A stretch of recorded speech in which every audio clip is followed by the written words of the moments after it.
সন্ত্রাস চাঁদাবাজের কোনো জায়গা আছে? তো জামাত ইসলাম কি বিশ্বাস করেন?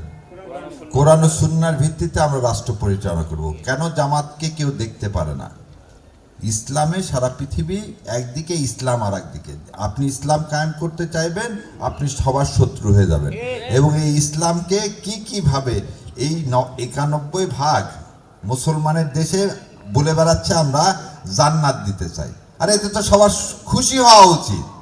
কে জান্নাতে যেতে চায় না? কিন্তু কত বড় দুঃসাহস! তারা আল্লাহর বিধান, কোরআন বলছে কি, যে তুমি তোমার ব্যবসা এবং তোর জান এবং মাল আমি জান্নাতের বিনিময়ে ক্রয় করে নিলাম, তাই কি না? তা আল্লাহ সেই কথাকে নিয়ে যারা কটাক্ষ করতেছে, কিন্তু আমরা বোবার মতো সেটা বসে আছি। সেজন্য আমাদের প্রতিবাদ কি? ওই ব্যালট বক্সে। আমরা চাই কোরআন ও সুন্নাহর আলোকে ইনশাল্লাহ এদেশে একটা ইসলামী শাসন ব্যবস্থা কায়েম হোক। হিরন আরও মিনারেল ওয়াটার মাত্র 50 পয়সায় প্রতি লিটার।